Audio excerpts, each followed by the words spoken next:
NBA great Gilbert Arenas has some choice words for Jalen Brunson, and Chris and I are here to break it all down.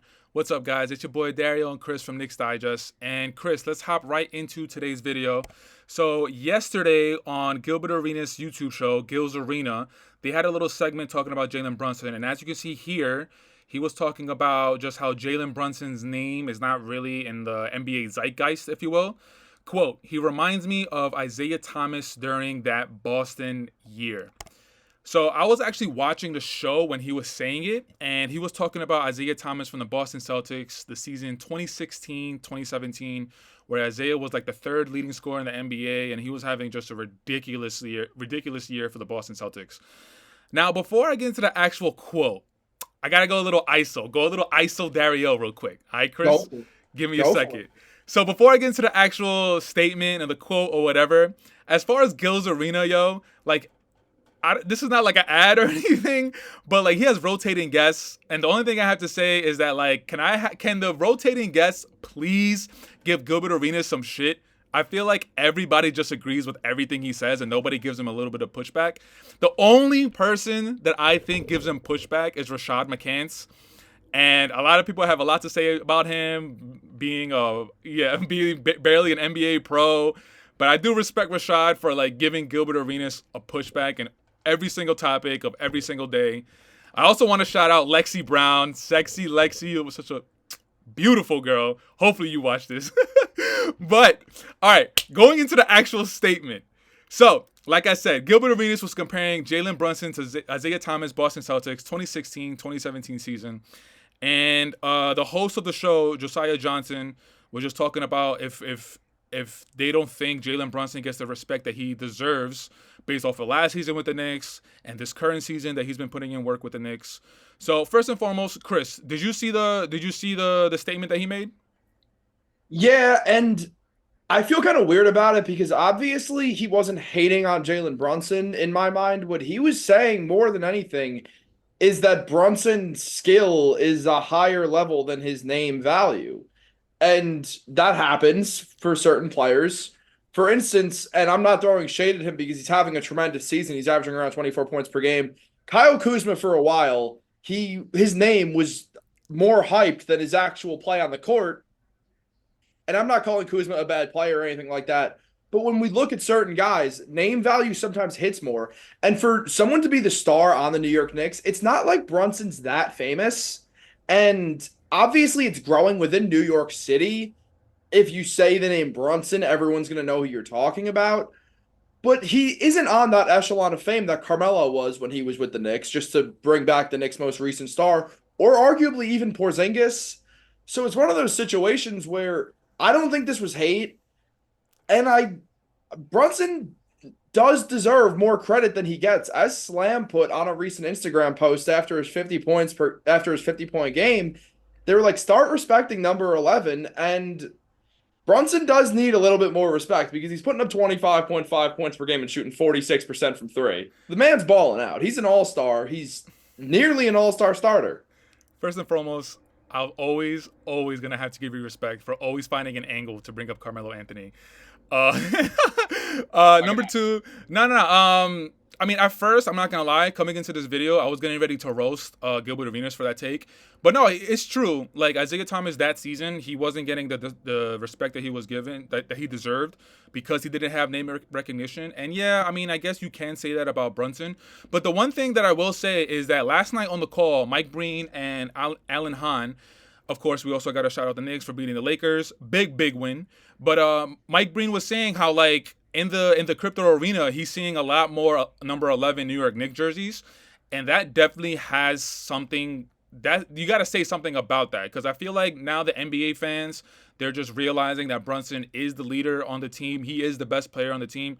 Like last season, I'm still not over the fact that Randall got the All-Star vote over Brunson. Like that, I don't know. He was playing at an All-Star level, but Brunson was the one that came to the Knicks and completely shifted the culture, completely shifted the way that the Knicks organization was moving.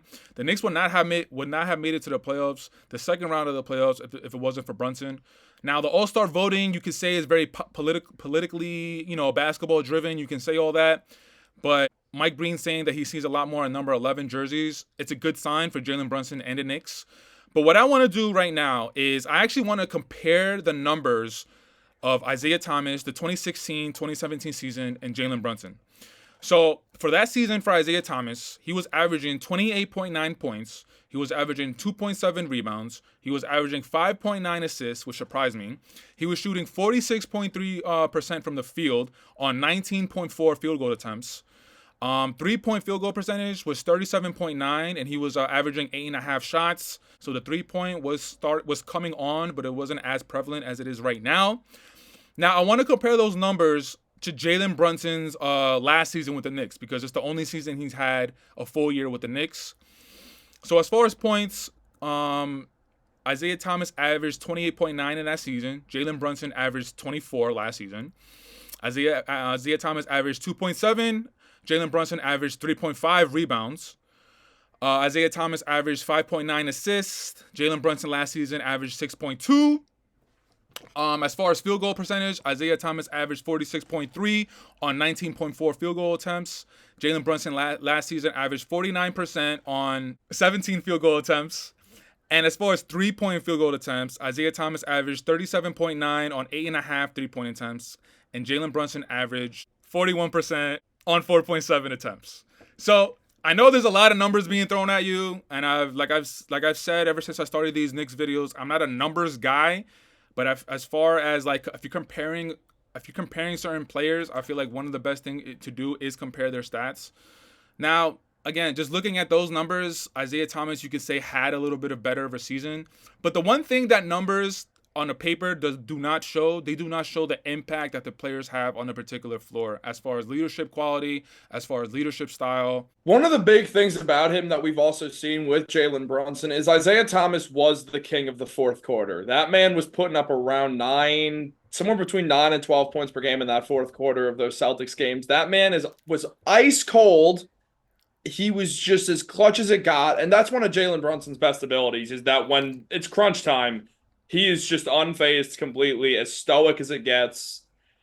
And really, I think the comparison makes some sense. I don't really know. It's like, it's not a perfect comparison, but also it's hard to compare to things like this where the Celtics were in a rebuild for 1 year and then said, all right, let's trade for Isaiah Thomas right now. The Suns want to move him. They want to move Dragic. They're just going to roll with Bledsoe and get rid of the three-headed monster of their guards. And they did that, and Isaiah went from being a sixth man to becoming the starter on the Celtics, and basically he just balled out. And then they missed the playoffs that first season, that first half a year that they had Thomas. The next year he comes in, plays tremendous basketball, obviously hurts his hip, things go downhill. Whereas Brunson, we all kind of saw the fact that he might just explode with the Knicks because of the opportunity after the playoffs. When he got opportunity in the playoffs, he was really outplaying anyone on the Utah Jazz. And then he goes into a New York team where they basically said, here are the keys. You're our guy. Go for it. What do you have? And it worked out amazingly. It was sort of one of those things where Isaiah sort of came out of nowhere a little more. And not to say Isaiah wasn't great. He was really good on the Kings. I mean, it took all like 15 games for him to be the 60th overall pick and become the Kings starting point guard over Jimmer Fredette, who was picked the 9th overall, I believe.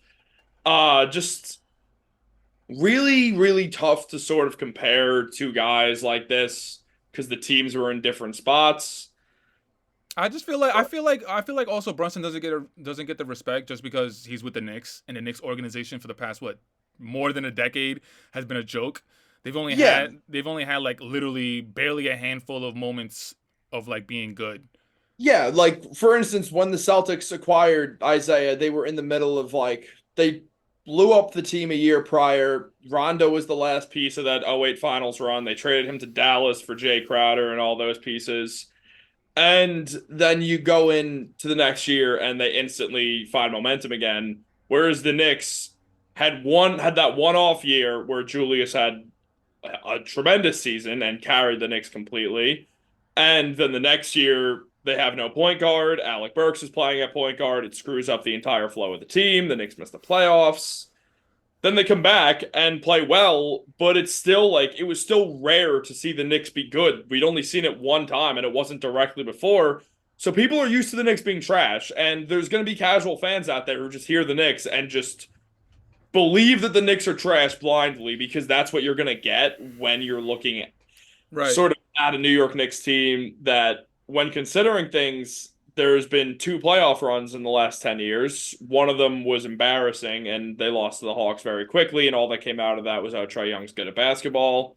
Good at And basketball. then the anti-Randall hive just went on a field day for around a year. Another interesting. Well, the more I think about it, the more like there's just more comparisons. Like Isaiah Thomas is a lefty, Jalen Brunson is a lefty.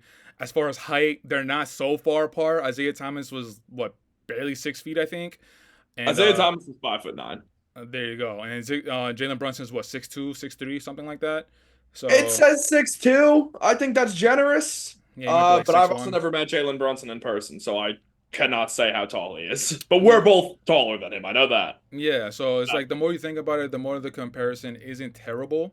I just think that when the dust settles, yeah, Gilbert Arenas is making this comparison like in the moment. But I think when the dust settles and Jalen Brunson's career is over, hopefully he ends it with the Knicks. But yo, I think Jalen Brunson has a chance of being like a top five Knick ever. Now, that's not really saying much because even though the Knicks have like this storied franchise, they don't really have a storied franchise. Like the only Especially a point guard. yeah. Right now, he's the best point guard since Earl the Pearl and Walt Clyde Frazier. Before Brunson, because it is Brunson. No, Before no, no. Brunson, Michael Ray Richardson. Yeah, but he's better than Michael Ray Richardson. Of course, but I'm just saying before Brunson got here, like Right. it was Exactly. Michael Ray. Exactly. So that's what I'm saying. It's like we don't really have much of a storied franchise. Like even though I think we're one or two as far as like the most profitable teams in the NBA, but like we're number two, but we have nothing to show for it. We don't even have an in-season tournament banner, bro. Like I'm getting tired of this. I mean, that's the thing with Brunson. He probably has the ability to become a top five Knick of all time, if you ask me. And I think a lot of people are going to disagree with my list, and that's perfectly fine. Again, to everyone out there who is old enough to have seen the Knicks play before 2011, and yes, I'm going to get hate for saying that already as it is. I would say personally, it goes Clyde, Ewing, Melo, Willis Reed, Bernard King. And Bernard was here for 3.5 seasons, and the Knicks didn't do much when he was here. We don't have much of a history, bro. Brunson can you know what would happen if Brunson gets to the finals, not even makes it. If he gets to the finals, look at how we treat Patrick Ewing. He got to the finals. He got to the finals and he's treated as royalty, as he should be. Third. What? Third all time. If he can get the Knicks to the finals. I know Melo had nothing to work with, but still. This is also another interesting part. Like I've always wondered, like I get why players don't want to come here, but I feel like the positives outweighs the negative. If you're a free agent and you come here and you're actually able to make a mark, successful and consistent playoff appearances, Eastern Conference Finals appearances, maybe finals appearances. Like you don't even have to win it as a Knick. All you gotta do is be consistent and making deep playoff runs, and you're gonna be a god here. That's why I respected Amari so much. Not Melo. I'm sorry, Chris. Not Melo. I respected Amari so much because he's the one that came here before Melo, and he's the one that attracted Melo to come here. Okay. Well, I was about to throw my hat off in anger, but my girlfriend got it for me for Christmas, so I don't want to do that. But I will say this. Nice gift. I absolutely love Carmelo Anthony, and it was pretty obvious he wanted to go to the Knicks, and he went here and was instantly one of the best players in franchise history. Completely gutted our team to do it, but whatever. What did Danilo Gallinari, Wilson Chandler, Raymond Felton? They were on a roll, bro. They were on a roll before Carmelo gutted the team. All right, look, they were on a roll. And then Danilo Gallinari had one 20-point per game season in the entirety of his Nuggets tenure. Wilson Chandler was putting up 13 points per game. Raymond Felton was with the Nuggets for 5 minutes, played solidly. The Trailblazers gave him some money. He forgot how to play, comes back to the Knicks, and was good again. So the Knicks got Felton back. And they gave up a bunch of guys who, I don't know, were good. decent players. They gave up some role players, and then they re-signed better role players soon after. Like getting a vet in Kenyon Martin and getting the vet in Marcus Camby and getting J.R. Smith and drafting Iman Shumpert. It's not like they never had role players again. I don't blame Carmelo for that because we could have seen a team give him more money or we could have seen a team do something else. Instead, the Knicks made sure that didn't happen, gave up a bunch of guys who I don't want to say didn't do anything with their careers, especially because they're NBA players and I'm making a living talking about them, so that's not fair to them, because they were good, especially Danilo Gallinari, who's had a tremendous NBA career when it comes down to it. He's been in the NBA for a while, since 2008, so he deserves the love that he gets. And also, he was a Knick, once a Knick, always a Knick. I think all of us love Danilo, but like, it's not like they were stars. It's not like they ever became some big thing where it's like, oh, the Knicks, oh, they could have had Danilo. They could have, that was the piece. Like, dude, they got players. They got role players back. But dude, Melo, instead of gutting the team, Melo could have just added to what they already had. Imagine Melo adding to Danilo, adding to Wilson Chandler, adding to Raymond Felton. I mean, yeah, I know Raymond Felton came back, but he never had to leave in the first place. Adding, you forgot Timothy Mozgov. I know Timothy Mozgov is not Wilt, he's not Shaq. I get it, but he's a big body. That would have been able to take the pressure off of Amari as a little bit more. I get what you're saying. It's not like Mozgov was miles better than Ronnie Turiaf. No, like, I understand that. He was better, but not miles better. I 100% understand that, and I have a little bit of mixed feelings, but I tend to lean more on the side of Melo kind of screwed the Knicks a little bit. But listen, man, we're going to have a conversation about that later down the line, but we get more into it. Right now, we're focusing on Jalen Brunson, who's going to become a top 5 Knick of all time. And I think you have more to say. If we kept Mozgov, we wouldn't have gotten Tyson Chandler. All right, man. Defensive Player of the Year. We're gonna very quickly. Can I just throw something in about this Gilbert Arenas podcast? Of course. This will be 30 seconds long. Shout out to Rashad McCants for having the worst takes in basketball history. As you said, he does dispute Gilbert Arenas, and that's cool. You don't want to. I mean, it's one of the reasons why I've been taking the side of Donovan Mitchell recently, because we agree that the Knicks giving up too much for him would be a problem. And you always got to have that devil's advocate, though. You always got to have that, that back exactly. And forth, like, you have to do this to a degree, or it's going to be boring to talk about. But I'm just going to list you off a few of the things that Rashad McCants has said on this podcast. Damn. His Lebanon team would have beaten the Denver Nuggets last year. He said that Andre Iguodala is better than Kawhi Leonard. He said that Kobe Bryant is the greatest player of all time, which no, not close. I'm not going to say what I was about to say, or we would have lost every subscriber we had. He said that even if you're vocal, you're not a leader, and the only player who could be a leader is the best player on the team. He said that Kyrie is right now better than Luka Doncic. And he also said that Greg Popovich is not a good coach. Yeah, man. Like I said, Rashad McCants has said some things that are just completely out there, and I can't really defend him, but I am going to stick with him. Rashad, respect, bro. Respect. Keep doing your thing. Keep giving Gilbert Arenas pushback. The only person that gives him pushback. Everybody else is just following. And Lexi, remember, you're still beautiful. Also, respect to Rashad for just being far better than me at basketball, because it's like, at the end of the day, just got to add that out there if I'm going to talk trash to an NBA player. Word. All right, guys, we're going to wrap that up for today's video. Leave it in the comments if you thought Gilbert Arenas, what he said about Jalen Brunson, was completely wilding out, or do you think he had a point? But for me and Chris, we're going to check you guys out in another video. Peace!